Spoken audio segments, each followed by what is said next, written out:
Many of you at home, our viewers, will remember Ed Gagne from his great videos and telethon performances, and today Ed joins us in studio to share some news of his latest CD. Ed, as always, thanks for being with us. Thank you for having me. I said you might be on more than me now.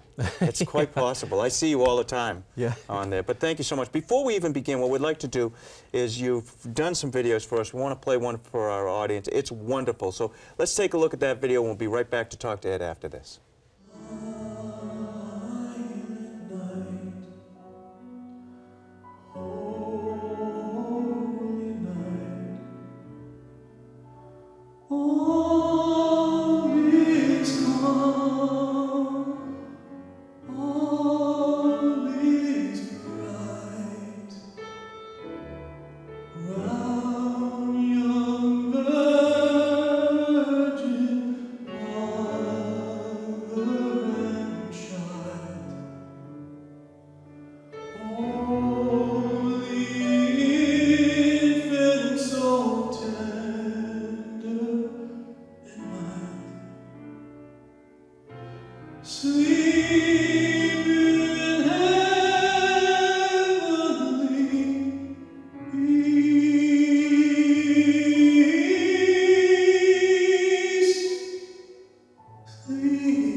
And you know, that song could not be more perfect because it's never too early to talk about Christmas, and today Ed's going to tell us about his newest release, A Season of Peace and a Legacy of Freedom. Yeah, tell us Merry about Christmas, that. by the way. Merry Christmas. May I be the first one to wish you a Merry Christmas. That cheers me up. I just love that. So tell us about the new CD. So both CDs were recorded in Nashville. Wow. They're fully orchestrated, and they contain songs that are original, contemporary, and traditional hymns. The first one, Season of Peace, is filled with themes of peace, love, and joy. And the words and melodies symbolize, to me, warmth, nostalgia, and childhood memories. And Legacy of Freedom is my patriotic album, a tribute to patriotism. You know, I have to say I'm so grateful to our military past and present who have done so much to preserve peace and maintain our independence, which is why I put the album together. And there are two songs I'd like to just mention quickly. There She Stands was created as a tribute to those who lost their lives in 9/11. And then Taps, the Taps song, I created the lyrics to that because I think that song creates different sentiments and feelings to each individual. The first verse is reflective of what I feel a civilian might say to a hero if he had the opportunity, and also it's really important to know that, you know, those that have sacrificed so much, I really wanted to convey that appreciation in that song to them. So each album has very unique characteristics. They're actually both of them up to my 8th album that I just recently completed, and I'm actually going into my 9th album next year. So yeah, that's great. Now, we first met you through a great friend of ours here at Catholic TV, Father Tom Kopp. Yes. And you were in for Mass one day, and you sang, and the phones rang off the hook once Mass was concluded. Can you tell us just a little bit about why singing religious and spiritual music, how that fits in nicely to your career, your vocation as an artist? Yeah, sure.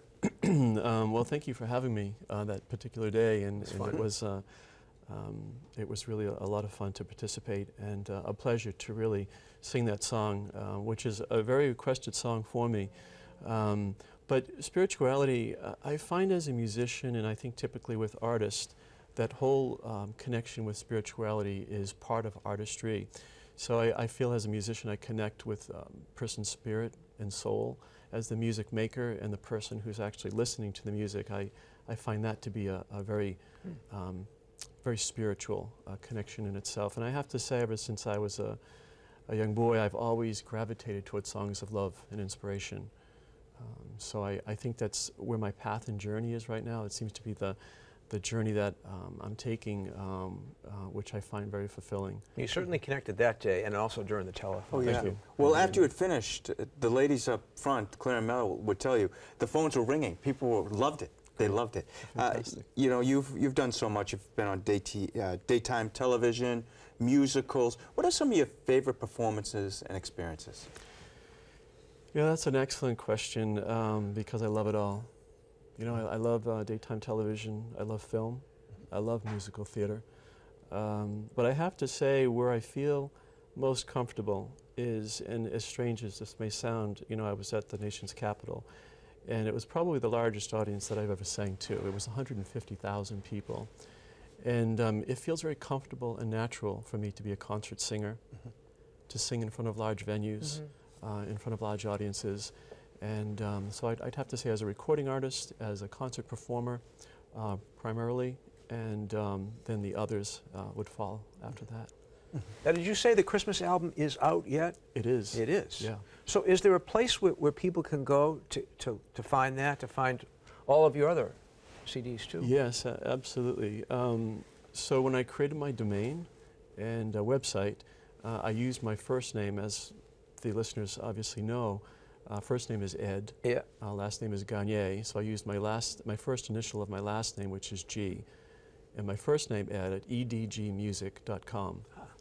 So real simple. That's very easy to remember, EDG. Ed, thanks so much for being with us and for everything you've done for Catholic TV. Look what happens. You come in for one Mass, and next thing you know, we have you here all the time, which is our treat and our pleasure, and we're so glad that you could join us. Thank you. It's a pleasure to be here. Thank you for having me.